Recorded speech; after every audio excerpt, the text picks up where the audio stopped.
In this video, I'll show you how to publish your web app on Bolt.new. As you can see, I'm already on Bolt.new, and on the left side, I'll select my crypto dashboard app as an example. Once it opens, the site will load and you'll see a preview of your project. To publish your app, go to the top right corner and click on the Publish button.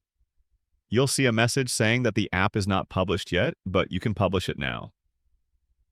Click on the blue Publish button to start the process. Bolt will begin preparing and publishing your site. This might take a few moments, so just wait until it's finished. Once it's ready, you'll see an option to choose a custom domain. Click on that if you want to use your own domain name. You can either buy a new domain or add one you already own. For example, if you have a domain from Hostinger, you can connect it here. But if you don't want to buy or connect a domain, Bolt.new will automatically give you a free Bolt domain.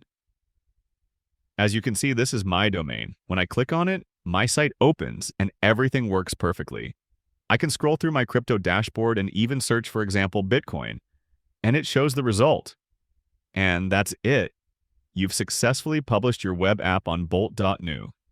If you found this tutorial helpful, consider subscribing for more Bolt.new and tech tutorials.